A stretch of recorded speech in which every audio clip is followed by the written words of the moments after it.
خب بسیار عالی. فکر میکنم که یه مقدار از دوستان اومدن و شروع بکنیم. اول یه توضیحی بدم. من قرار بودش که امشب ساعت 10-11 تهران شروع بکنم، منتها یه کاری برام پیش اومدش و متاسفانه یه ذره دیرتر شد که عذرخواهی میکنم. امیدوارم که بعد این بتونیم منظم تر بتونم که لایو رو بذارم. خب از امشب یه مقدار جدی‌تر این لایو رو میخوام شروع بکنم و فکر میکنم دیگه این مورد رو دیگه حتما بذارم توی در واقع کانال یوتیوب. امشب در مورد خانواده شکوری مقدم میخوایم صحبت بکنیم و مالک آپارات و فیلیمو و شرکت های دیگه. ولی قبل از اینکه شروع بکنیم من میخوام خواهش بکنم که این ویدیوی کوتاه رو ببینید تا بعد شروع بکنیم و صحبت بکنیم. ما اون موقع که کارمون شروع کرده بودیم توی یک دفتری در شرکت گران سیستم که یه قرابت فامیلی هم باشون داریم، کارمون شروع کرده بودیم. 3 سال بعد میهم بلاگ، یعنی که به حدود کارمند اون شرکت بودیم. من اولش برنامه‌نویس کارمند اون شرکت بودم از 16 سالگی. 3 سال بعد میهم بلاگ یکشو میبینیم مثلا توی مازراتی نشسته، بعد جوونم هست احتمالاً، بعد دستشم از پنجره گرفته بیرون داره سیگار میکشه، میگم حتما این یه جایی یه رانتی. ولی واقعیتش اینه که الان خیلی از استارتاپ‌ها وقتی شروع میکنن بلافاصله وقتی اون محصول نمونهشون آماده شد میرن سراغ این که مذاکره بکنن با این نفر برای جذب سرمایه. خیلی هم از این میدونن که سرمایه‌گذار نیست یا بینش سرمایه‌گذاری نیست و یعنی کافی نیست و اینا مشکل دارن و نمیتونن ادامه بدن چون سرمایه وجود نداره. مثلا چقدر این حرف شما تکذیب میکنه و نظر دوستان اینجا از من پرسید اتفاقا که داریم این کارو میکنیم بعد اینوستور بگیریم. گفتم تا اینجا نرسیده این کارو نکن. و معمولا هم اینوستورها اصلا نگاه بیزینسی دارن و آدمایی که دارن کار میکنن معمولا نگاه تکنیکال دارن. خب این دوستمون که خیلی هم به زبان فارسی تسلط نداشت ظاهرا و نمیتونست راحت صحبت بکنه، ایشون آقای محمد جواد شکوری مقدم هستن، مالک آپارات و فیلیمو و یه دوجین شرکت دیگه. حرفاش یک سر دروغ نیستش، تا حدی درست میگه، منتها شاید اگر توضیح میدادش که اون قرابت کوچولویی که با اون شرکتی که از 16 سالگی توش عرق میریخته و کار میکرده چی بوده، یه مقدار شفافتر میکرد فضا. اون شرکتی که توی وبسایتشون هم نوشتن که در سال 83 از یک ایوان کوچک 3 جوان با سرمایه‌ای جز دانش و امید هیچ سرمایه‌ای نداشتن و راه انداختن، اون قرابت فامیلی شرکت باباش بوده و اون ایوان کوچکی هم که تعریف میکنه ایوان شرکت ایران سیستم بوده. شرکت ایران سیستم و در واقع برای این که بدونیم آپارات و فیلیمو از کجا اومده، اول باید ببینیم که شرکت ایران سیستم چی بود و چجوری راه افتاد. سال 64 وسط جنگ ایران و عراق یه شرکتی تأسیس میشه توی ایران به نام شرکت ایران سیستم. این شرکت چند ماه قبل از شروع وزارت قرضی تأسیس میشه که اون موقع بهش به وزارت ارتباطات امروز اون موقع میگفتن وزارت پست و تلگراف و تلفن. آقای قرضی وزیر بود و این شرکت تأسیس شد و هدفش رو هم اعلام کردش که واردات و توسعه کامپیوتر در ایران. در واقع توی دهه 60 بازار کامپیوتر توی ایران تا حد زیادی دست ایران سیستم بود و خیلی زود این شرکت ایران سیستم شروع کرد توسعه پیدا کردن و با حمایتی که دولت ازش میکردش توسعه پیدا کرد و خب فکر میکنم که بدونید توی اون فضای دهه 60 همچین شرکتی ایجاد و توسعهش چقدر عجیب بود و مهم بودش. ایران سیستم شرکت های زیر مجموعه دیگه ای تأسیس کرد، راه اندازی کرد و وارد حوزه مخابرات شد، وارد حوزه ایجاد و توسعه زیرساخت های چیزی که بهش میگفتن فکر میکنم اتوماسیون شد و این اساس تونستش حجم خیلی خیلی بالایی از بانک های اطلاعاتی، نه بانک اطلاعاتی، بانک های اطلاعاتی رو توی کشور داشته باشه. از تمام وزارتخونه ها، حداقل اکثر وزارتخونه ها گرفته تا شبکه بانکی تا صنایع مهم، همشون از ایران سیستم برای ایجاد بانک‌های اطلاعاتی و اون شبکه اتوماسیونشون استفاده می‌کردن. فقط این شرکت کامکارش مثلا برای یه مدتی منطقه 8 مخابرات کشور که همدان و کرمانشاه و کردستان و مرکزی و ایلام دستش بود و بعدا هم ادامه پیدا کردش، مثلا پروژه هایی مثل توسعه و نگهداری سیستم های انتقال داده، سویچ و شبکه های موبایل، تمام اینا دست ایران سیستم بود. پس بنابراین این یه بک‌گراند خیلی کوتاهی از پدر خانواده و اینکه اینا از کجا اومدن. ایران سیستم و شرکت های زیر مجموعش شرکت امنیتی هستن و ما اطلاعات زیادی در واقع از ایران سیستم و زیر مجموعه هاش نداریم. منتها به لطف اتفاقی که سال 92 افتاد یه مقدار آشنایی پیدا کردیم. سال 92 آبان ماه آمریکا 17 تا شخص و نهاد رو توی جمهوری اسلامی تحریم کرد و علت این تحریم رو هم کمک این شرکت ها و ایجاد زیرساخت لازم برای فیلترینگ اعلام کرد. یکی شرکتی که تحریم شد امن افزار گستر شریف، یه همچین اسمی داشتش، بله دیگه، امن افزار گستر شریف. یکی از بنیانگذاران این شرکت آقای رسول جلیلی بود. رسول جلیلی بعداً توی وقایع مهسا امینی رئیس دانشگاه شریف بود و احتمالا اون سخنرانی‌های تندش رو شنیده باشید توی اون زمان خطاب به دانشجوها. نماینده خامنه‌ای توی شورای عالی فضای مجازی که در واقع نهاد اصلی فیلترینگ و تصمیم گیری در مورد فیلترینگ توی جمهوری اسلامی آقای جلیلی. منتها نکته جالب اینه که عضو دیگه این شرکت امن افزار گستر شریف آقای محمد جواد شکوری مقدم بود سال 90 و خب طبیعی هم هستش به خاطر اینکه این شرکت کلن از زیر مجموعه های هولینگ پدریشونه.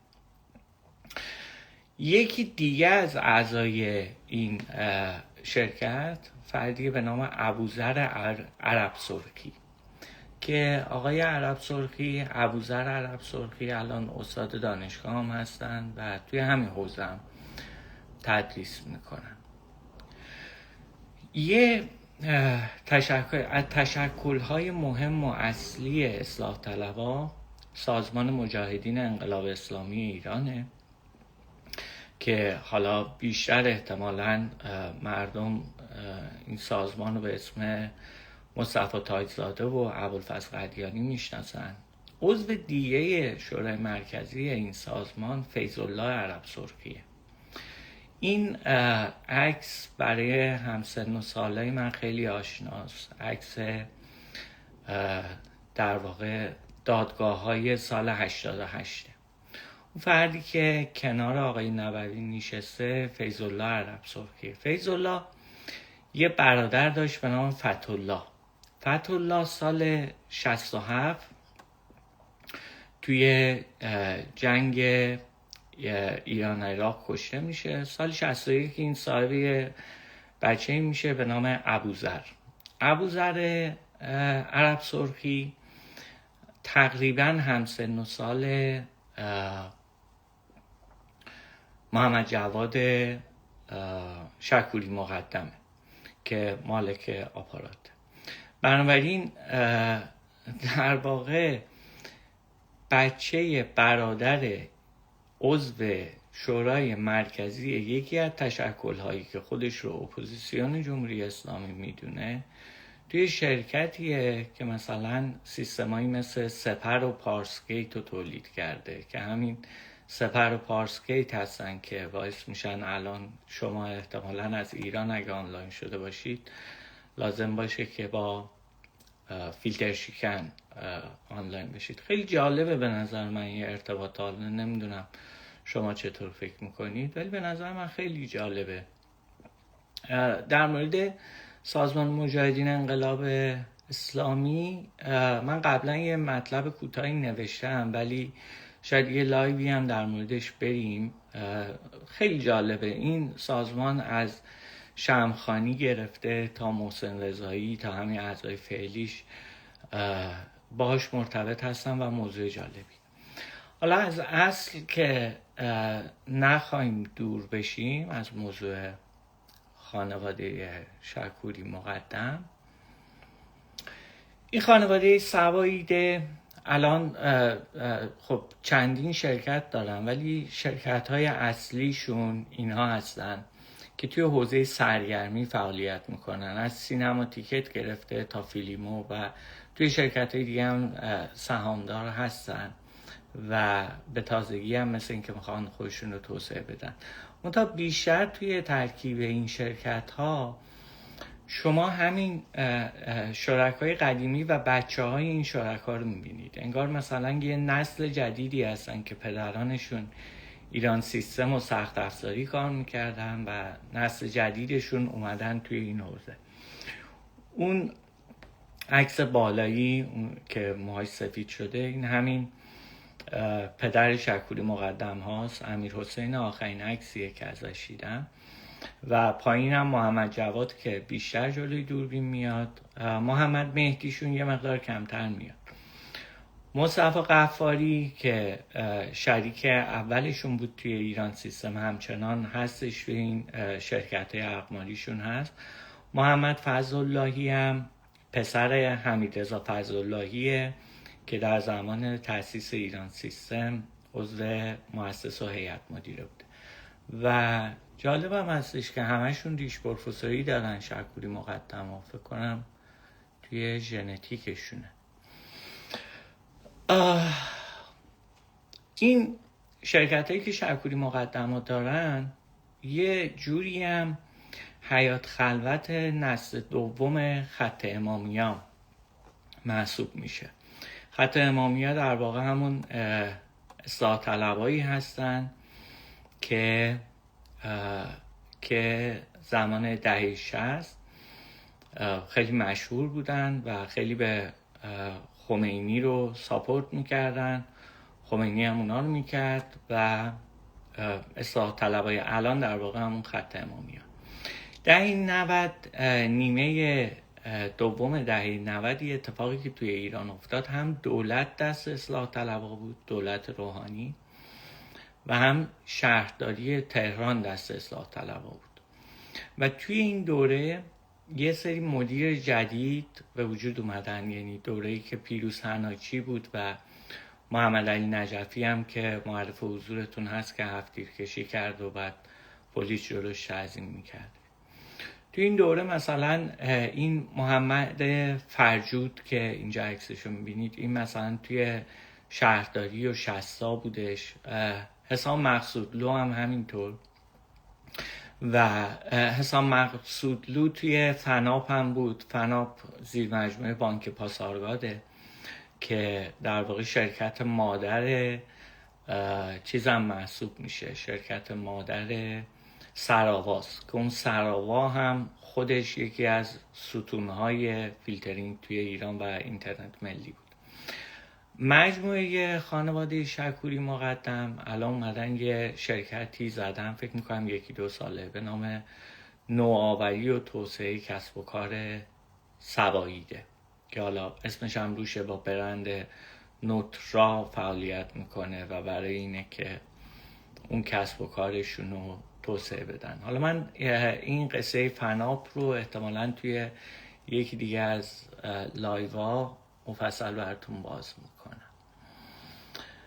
اینا تنها خط امامیه‌ای نیستن که توی مجموعه شکوری مقدم جذب شدن. سال دوباره سر اعتراضات مهسا امینی یه اکانتی بودش توی توییتر به نام SFA موسوی، یه خانم چادری بودش که خیلی هم توییت میزد. اون موقع رسانه‌های نزدیک به سپاه اومدن و یه سری مطلب نوشتن و مشخص شد که این SFA موسوی در واقع سیدش رو از اولش برداشته و لاری هم از آخر فامیلیش برداشته. این دختر سید عبدالواحد موسوی لاریه که از چهره‌های اصلی جریان اصلاحات و وزیر کشور دولت اصلاحات بودش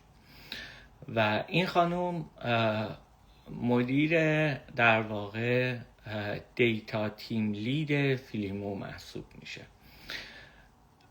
این تنها در واقع بچه موسوی لاری نیستش که توی اون دوره جذب شد. یه پسرم موسوی لاری داره به نام مصطفی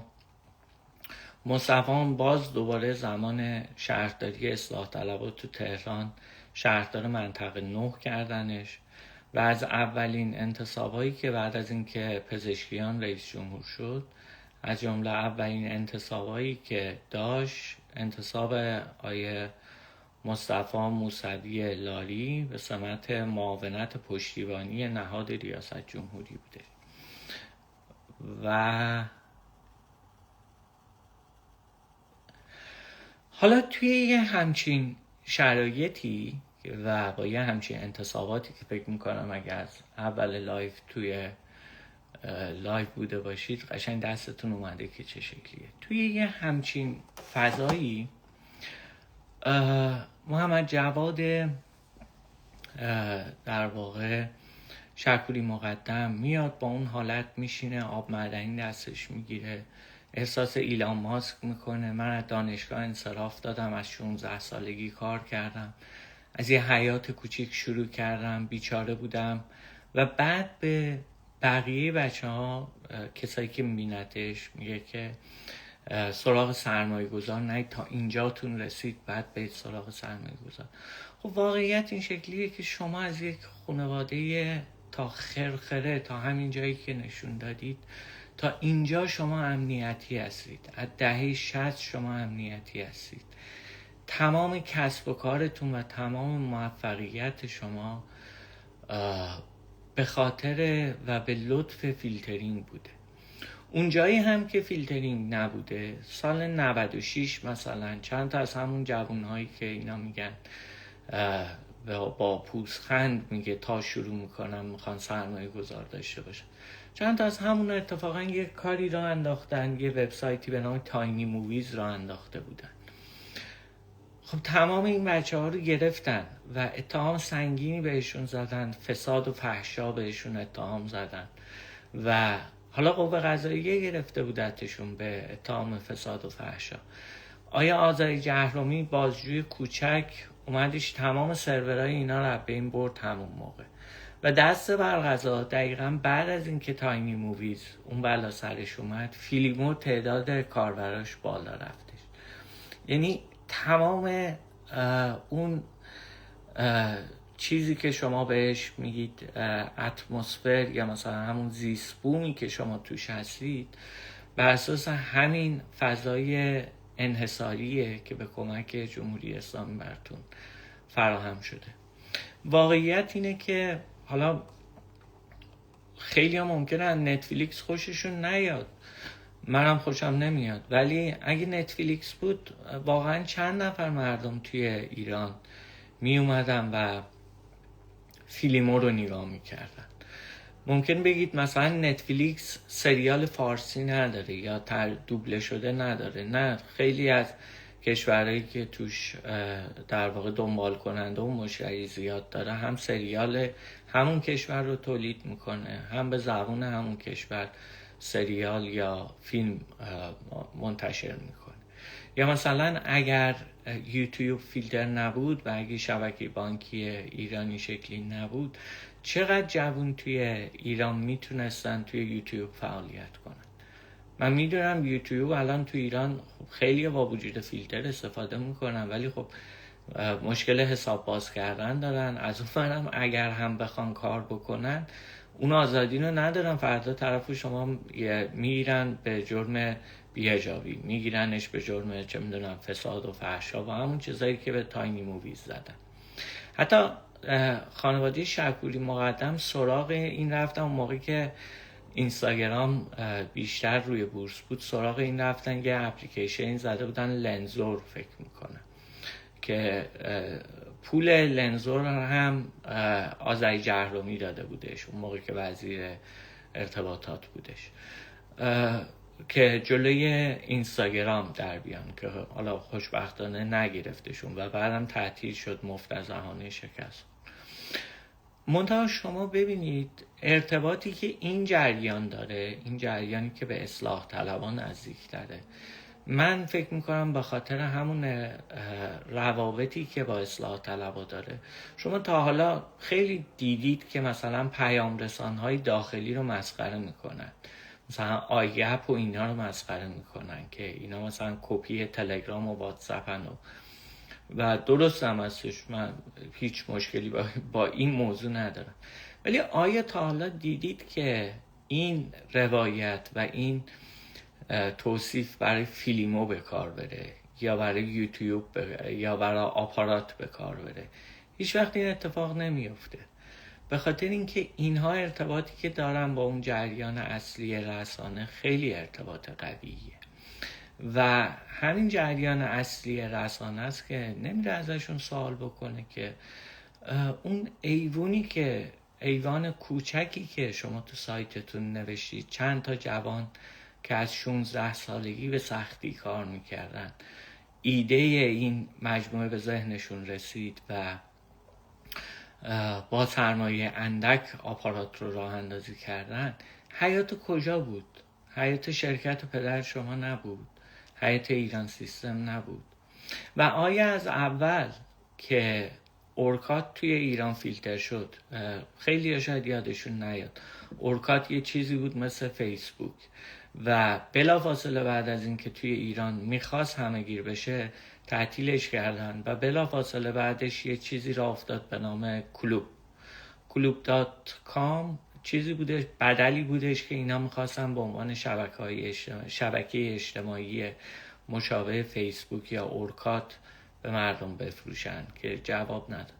یعنی از ابتدای اون زمانی که این سه کودک، قبل از اون هم من مثلا با میهم بلاگ اینا شروع کردن که قصدشون این بودش که جلوی سرویس های خارجی وبلاگ باشن، بدون این انحصار و فیلترینگ و بگیر و ببند و بازداشت بچه های تاینی موویز شما هیچ وقت نمیتونستید پیشرفت کنید. و این قصه توی تمام بخش‌های اقتصادی جمهوری اسلامی به چشم میخوره و یکی از دلایلی که من این لایوها رو میخوام شروع بکنم همین موضوعه که دونه دونه با هم دیگه این مجموعه ها رو بررسی بکنیم و دونه دونه ببینیم که اینها آیا همون چیزی که ادعا میکنن هستن و آیا اصولا توی ایران ما بخش خصوصی داریم و چطور نسل اول اینها تو دهه 60 تا 70 نسل‌های قبلی ما رو به گروگان گرفتن و الان بچه‌های همونا دارن بچه‌های ما رو به گروگان میگیرن که بتونن توی این فضای بسته تجارت و بیزینسشون رو داشته باشن. من همونطور که گفتم سعی میکنم از فردا به موقع و مرتبتر این لایوها رو داشته باشم و همونطور که گفتم اگه اتفاقی نیفته، چون نمیدونم حالا شاید اتفاق غیر قابل پیش بینی بیفته که نتونم، ولی اگر اتفاقی نیفته اینها رو خواهیم داشت. این شماره اول بود و توی شماره بعد بازم پیگیر همین شرکت های نوپا یا چیزی که خودشون میگن استارتاپ خواهیم شد. خیلی متشکر که تحمل کردید و قول میدم این رو توی در واقع یوتیوب منتشر کنم. شبتون بخیر. شاید هم تو ایران صبحتونه دیگه. خداحافظ.